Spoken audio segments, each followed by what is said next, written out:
আসসালামু আলাইকুম। এটিএন বাংলার গ্রামগঞ্জের খবরে সবাইকে স্বাগত জানাচ্ছি আমি ভাবনা আহমেদ। শুরুতেই বিআরবি কেবল সংবাদ শিরোনাম। শান্তিপূর্ণ ও সুশৃঙ্খল পরিবেশে সম্পূর্ণ হলো এসএসসি ও সমমানের প্রথম দিনের পরীক্ষা। রেজিস্ট্রেশন করেও অংশ নেয়নি প্রায় 4.5 লাখ শিক্ষার্থী। তুচ্ছ ঘটনাকে কেন্দ্র করে চট্টগ্রাম সরকারি সিটি কলেজ ছাত্রদল এবং ছাত্র শিবিরের মধ্যে দফায় দফায় সংঘর্ষ, উভয় পক্ষের বেশ কয়েকজন আহত। নওগাঁর নিয়ামতপুরে একই পরিবারের 4 জনকে নৃশংসভাবে হত্যা। কক্সবাজারের টেকনাফের পাহাড় থেকে 3 যুবকের মরদেহ উদ্ধার। সিরাজগঞ্জে মানহানির মামলায় জামায়াতের এমপি মুফতি আমির হামজার বিরুদ্ধে গ্রেপ্তারি পরোয়ানা জারি।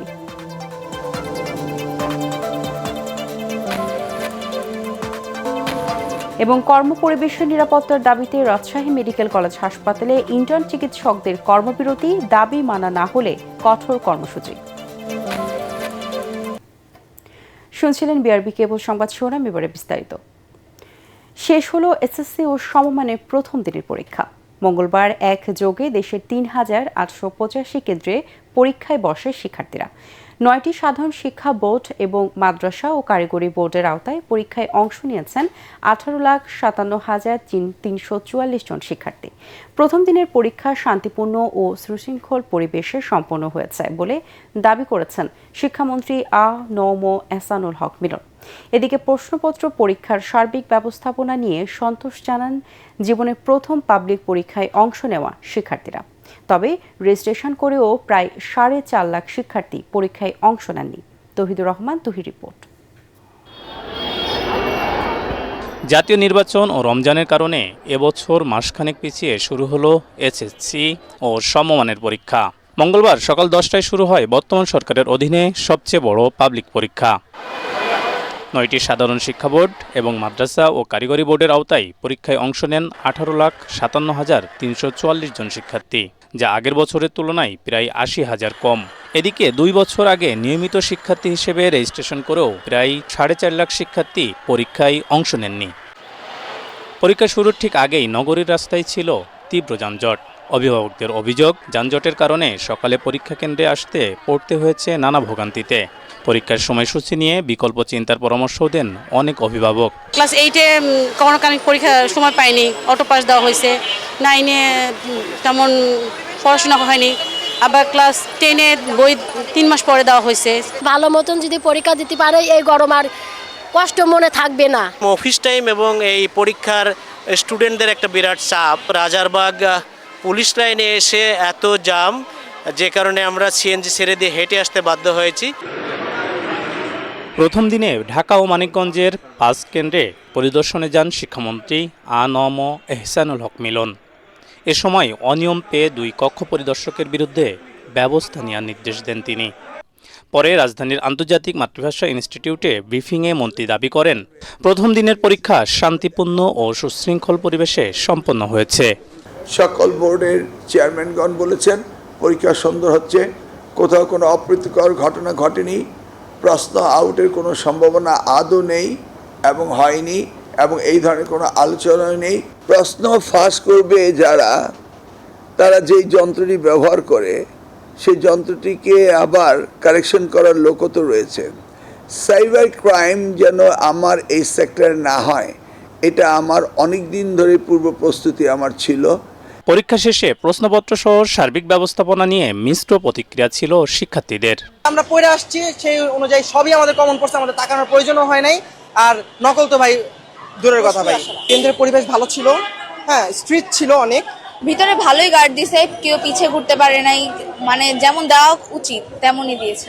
শিক্ষকরা বলছে যে তোমরা সবাই সুশৃঙ্খলভাবে পরীক্ষা দিবা এবং মানে হুড়াহুড়ি করবা না। এসএসসি ও সমমানের লিখিত পরীক্ষা শেষ হবে আগামী 20 মে। 7 থেকে 14 জুনের মধ্যে অনুষ্ঠিত হবে ব্যবহারিক পরীক্ষা। তৌহিদুর রহমান, তুহি, এটিএন বাংলা, ঢাকা।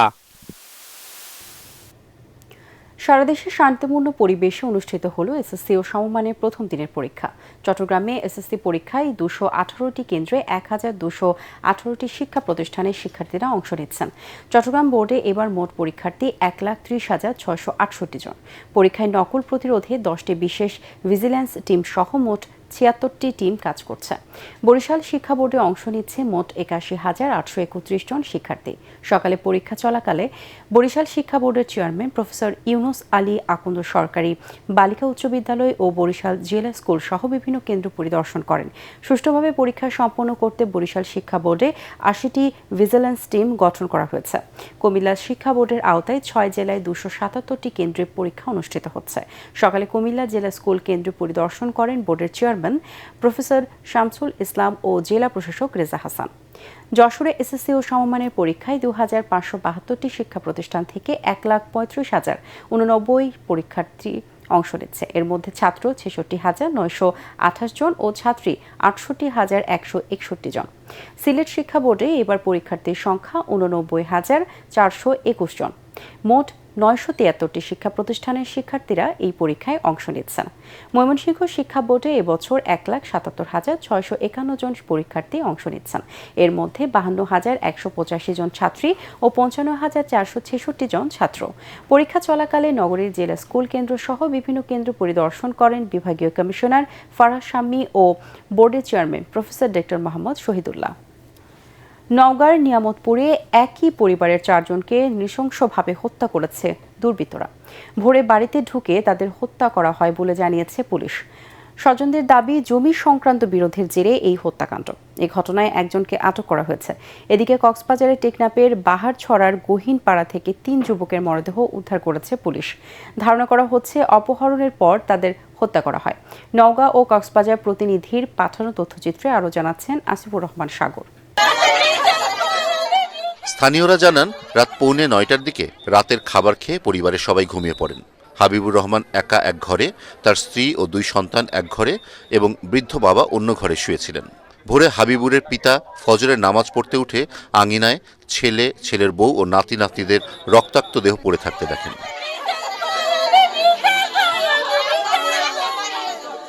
ওনার বাবা যখন ঘুম থেকে উঠে দেখে, যে প্রথমে দেখে যে ওনার আর কি মানে ছেলের বউ, ওনার ছেলের বউ একনেতে পড়ে আছে। ওনার লাতিপুতি, ওনার ছেলে যেটা বড়, উনিও দেখছে কাটা অবস্থায় পড়ে আছে। এটি এমনভাবে কাটিছে এই পর্যন্ত ছেড়ে গেছে। স্বজনদের দাবি, আত্মীয়দের সাথে দীর্ঘদিনের জমিজমা সংক্রান্ত বিরোধের জেরেই এই হত্যাকাণ্ড। জড়িতদের দ্রুত গ্রেফতার করে দৃষ্টান্তমূলক বিচারের দাবি জানিয়েছেন তারা। যদি জমিলা না থাকতো তাহলে 2টা বাচ্চার জমি করতো না, এরকম মেরে ফেল দিত। যদি আর টাকা পয়সা কি আর কোনো চুরি করার ধান্দে আসতো। ওই জমি ভাগ করা করে গন্ডগোল শুরুই হয়েছে রে। এদিকে পুলিশ বলছে এটি পরিকল্পিত হত্যাকাণ্ড। ঘটনার প্রাথমিক তদন্তে নেমে এরই মধ্যে নিহত হাবিবুর রহমানের ভাগ্নে সবুজকে আটক করা হয়েছে। মামলার তদন্তে কাজ করছে আইন শৃঙ্খলা বাহিনীর একাধিক সংস্থা। এটি পরিকল্পিত হত্যাকাণ্ড বলে প্রাথমিকভাবে ধারণা করা হচ্ছে, এবং কেন করা হয়েছে এবং কারা করছে এটা আমাদের তদন্ত চলমান। আমার তদন্ত শেষে আমি বিস্তারিত আপনাদেরকে জানাতে পারবো। নৃশংস এই ঘটনায় পুরো এলাকায় চাঞ্চল্যের সৃষ্টি হয়েছে। সকাল থেকেই ঘটনাস্থলে ভিড় করছেন হাজারো মানুষ। এদিকে কক্সবাজারের টেকনাফের বাহারছড়ার গহীন পাহাড় থেকে 3 যুবকের মরদেহ উদ্ধার করেছে পুলিশ। সকালে উত্তর শিলখালী এলাকায় কাঠুরিয়ারা মরদেহগুলো দেখতে পায়। নিহতরা হলেন স্থানীয় বাসিন্দা মুজিব, নুরুল বশর ও রবিউল আউয়াল। তারা কয়েকদিন ধরে নিখোঁজ ছিলেন বলে জানা গেছে। আসিফুর রহমান সাগর, এটিএন বাংলা। মানহানির মামলায় নির্ধারিত তারিখে আদালতে উপস্থিত না হওয়ায় কুষ্টিয়া 3 আসনে জামায়াত দলীয় সংসদ সদস্য মুফতি আমির হামজার বিরুদ্ধে গ্রেপ্তারি পরোয়ানা জারি করেছে আদালত। সিরাজগঞ্জের চৌহালি আমলি আদালতের বিচারক সুমন ভূঁইয়া এই আদেশ দেন। বিদ্যুৎ ও জ্বালানি মন্ত্রী এবং বিএনপির স্থায়ী কমিটির সদস্য ইকবাল হাসান মাহমুদ টুকুকে নাস্তিক ও ইসলাম বিদ্বেষী বলে মন্তব্য করার অভিযোগে গত 2 এপ্রিল আমির হামজার বিরুদ্ধে মানহানির মামলা করেন অ্যাডভোকেট হুমায়ুন কবির কর্নেল। ওই দিনই আদালত আমির হামজার বিরুদ্ধে সমন জারি করে 21 এপ্রিল আদালতে হাজির হওয়ার নির্দেশ দিয়েছিলেন। আজ মামলার নির্ধারিত দিনে মুফতি আমির হামজা আদালতে উপস্থিত না হওয়ায় তার বিরুদ্ধে এই গ্রেপ্তারি পরোয়ানা জারি করা হয়। আইন সকলের জন্যই সমান। আমরা সকল নিয়মকানুন মেনেই ওনার বিরুদ্ধে মামলা করেছি, এবং উনি যদি সংসদ সদস্য সংসদ চলাতক অবস্থায় গ্রেপ্তার করতে হয় পুলিশ স্পিকারের পারমিশন নেবে।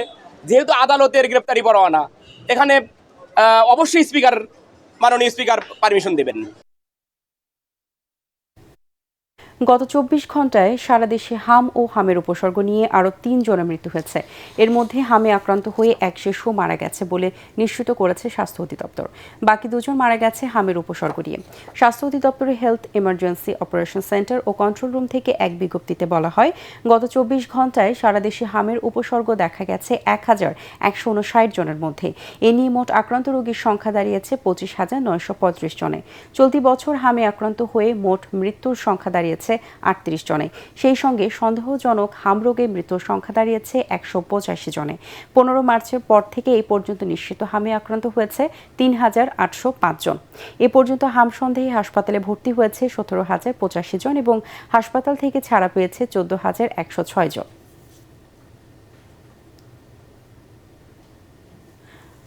মব সৃষ্টি করে হামলার প্রতিবাদে ও সঠিক কর্মপরিবেশের দাবিতে 24 ঘন্টার কর্মবিরতি পালন করছেন রাজশাহী মেডিকেল কলেজ হাসপাতালের ইন্টার্ন চিকিৎসকরা।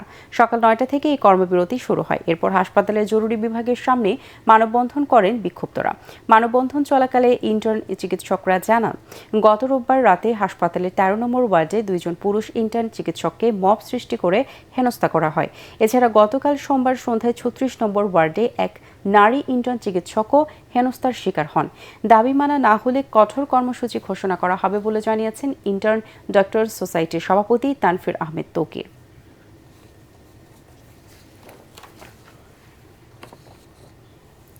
সারা দেশের বন্ধ জুট মিলগুলো চালু করতে সরকার কাজ করছে বলে জানিয়েছেন বস্ত্র ও পাট প্রতিমন্ত্রী শরীফুল আলম। সকালে নরসিংদী পলাশে বন্ধ থাকা কোঅপারেটিভ জুট মিল পরিদর্শন শেষে তিনি কথা জানান।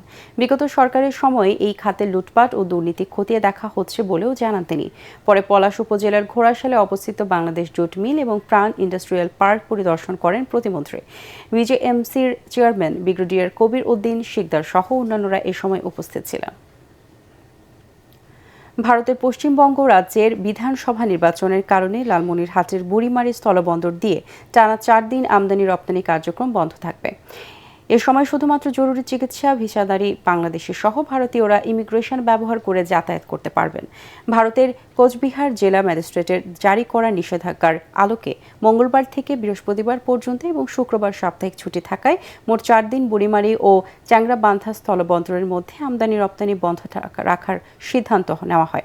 আগামী 23 ও 29 এপ্রিল 2 দফায় পশ্চিমবঙ্গ বিধানসভার ভোট গ্রহণ অনুষ্ঠিত হবে। সিরাজগঞ্জের রায়গঞ্জে ফুলজোর নদীর পাশ থেকে এক অটোভ্যান চালকের লাশ উদ্ধার করেছে পুলিশ। সকালে স্থানীয়দের তথ্যের ভিত্তিতে সলাঙ্গা থানার কালিকাপুর এলাকা থেকে লাশটি উদ্ধার করা হয়। নিহত জাহির আলী আকন্দ ঘুরকা ইউনিয়নের রঘুনাথপুর গ্রামের বাসিন্দা। পরিবারের দাবি, সোমবার সন্ধ্যায় অটোভ্যান নিয়ে বের হওয়ার পর তিনি আর বাড়ি ফেরেননি। কুমিল্লা সদর দক্ষিণ উপজেলার সীমান্তবর্তী গ্রাম নির্ভয়পুর থেকে বিপুল পরিমাণ ভারতীয় শাড়ি জব্দ করেছে বিজিবি কুমিল্লা ব্যাটালিয়ন। গতরাতে মথুরাপুর বিওপির দায়িত্বরত একটি টহল দল অভিযান চালিয়ে মালিকাধীন এসব শাড়ি জব্দ করে, যার বর্তমান বাজার মূল্য 72,16,000 টাকা। পরে আইনি প্রক্রিয়া শেষে এগুলো কাস্টমসে জমা দেওয়া হয়। দেশের দক্ষিণ পশ্চিমাঞ্চলের জেলা চুয়াডাঙ্গায় প্রতিমণ তুলা বিক্রি হচ্ছে 3,840 টাকায়। অর্থকরী এই ফসলের আবাদ লাভজনক হওয়ার পাশাপাশি সরকার কৃষকদের প্রণোদনা দেওয়ার দিন দিন জনপ্রিয় হচ্ছে এর চাষ। আমদানি নির্ভরতা কমাতে চাষিদের তুলা চাষে উৎসাহিত করছে স্থানীয় কৃষি বিভাগ। চুয়াডাঙ্গি প্রতিনিধি রফিক রহমানের রিপোর্ট, জানাচ্ছেন মিজান শাহজাহান। চুয়াডাঙ্গায় সীমিত পরিসরে তুলা চাষ শুরু হয় 1994 সালে। প্রতি বছর বাড়তে থাকে এর আবাদ। বর্তমানে বাণিজ্যিকভাবে তুলা চাষ করছেন কৃষকরা। চলতি মৌসুমে 4,100 হেক্টর জমিতে তুলা চাষ হচ্ছে। গত 2 অর্থবছর ধরে চাষিদের প্রণোদনা দিচ্ছে সরকার। বিঘা প্রতি জমিতে 18 থেকে 22,000 টাকা খরচ করে লাভ হবে 35,000 টাকা। 8-10 বছর থেকে আমি তুলা চাষ করছি। 8 বছরে আমি 2 বিঘা তুলা করেছিলাম। দাম বেশি পাওয়ার কারণে এবারটা আমি 4 বিঘা তুলা করেছিলাম। তুলার অফিস থেকে আমাদের বীজ সার সব কিছুই আমরা এটা ফ্রি পাই, এটাই আমাদের লাভজনক চাষি। তুলার দাম ভালো এবং তুলার নগদ টাকাই বেচা কেনা হয়, তুলার টাকা নিয়ে সমস্যা হয় না। তুলা 6 মাসিক ফসল হওয়ায় একই জমিতে অন্য ফসল আবাদ করা যায়। চলতি মৌসুমে প্রায় 12,000 মেট্রিক টন তুলা বিক্রির লক্ষ্যমাত্রা নির্ধারণ করেছে স্থানীয় কৃষি বিভাগ, যার বাজার মূল্য প্রায় 105 কোটি টাকা। বিপুল পরিমাণ বৈদেশিক মুদ্রা খরচ করে আমরা বিদেশ থেকে যে তুলা আমদানি করি তা প্রতি জনে যদি এভাবে তুলার চাষ বৃদ্ধি পায় তাহলে আমাদের বৈদেশিক মুদ্রা সাশ্রয় হবে, আমাদের আমদানি খরচ কমে যাবে এবং বাংলাদেশের বস্ত্রশিল্প দিন দিন উত্তরোত্তর উন্নতি করবে। দেশের অর্থনীতিতে অন্যতম বড় খাত পোশাক শিল্প। এই শিল্পকে আরও লাভজনক করতে হলে আমদানি নির্ভরতা কমিয়ে সুতা উৎপাদনে তুলার আবাদ বাড়ানোর বিকল্প নেই বলে মনে করছেন কৃষিবিদরা। Bureau report, ATN Bangla. ময়মনসিংহের ভালুকায় এসএসসি, ভোকেশনাল ও দাখিল পরীক্ষার্থীদের মাঝে বিশুদ্ধ পানি ও খাবার স্যালাইন বিতরণ করা হয়েছে। সকালে সংসদ সদস্য ফখরুদ্দিন আহমেদ বাচ্চুর নির্দেশনায় এই উদ্যোগ নেওয়া হয়। ভালুকা উপজেলা ও পৌর ছাত্র দলের নেতাকর্মীরা এই মানবিক কার্যক্রমে অংশ নেয়। এদিকে জয়পুরহাটে 4 শতাধিক এসএসসি ও সমমানের পরীক্ষার্থীর মাঝে শিক্ষা উপকরণ বিতরণ করেছে শহর ছাত্রদল। সকালে শহরের রামদেও বাজলা সরকারি উচ্চ বিদ্যালয় ও সরকারি বালিকা উচ্চ বিদ্যালয় সহ বিভিন্ন কেন্দ্রের পরীক্ষার্থীদের মাঝে এসব উপকরণ বিতরণ করা হয়। জেলা ছাত্রদলের সহ সাধারণ সম্পাদক হাসান গালিব কনক ও শহর ছাত্রদলের আহ্বায়ক গোলাম মাহফুজ শুভ সহ অন্যান্যরা এ সময় উপস্থিত ছিলেন। সিরিজের তৃতীয় ও শেষ ওয়ানডে ম্যাচ খেলতে বাংলাদেশ ও নিউজিল্যান্ড ক্রিকেট দল এখন চট্টগ্রামে। দুপুরে তারা বন্দর নগরীতে এসে পৌঁছেছে।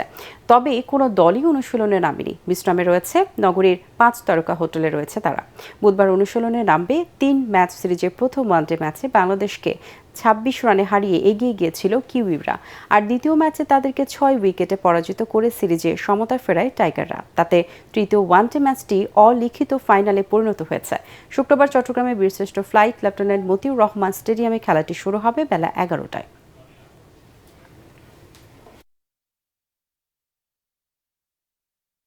পরবর্তী সংবাদ দেখার আমন্ত্রণ জানিয়ে এখনকার মতো শেষ করছে এটিএন বাংলার সংবাদ। ইউটিউবে দেখতে ব্রাউজ করুন youtube/ATN বাংলা নিউজ। ধন্যবাদ সবাইকে।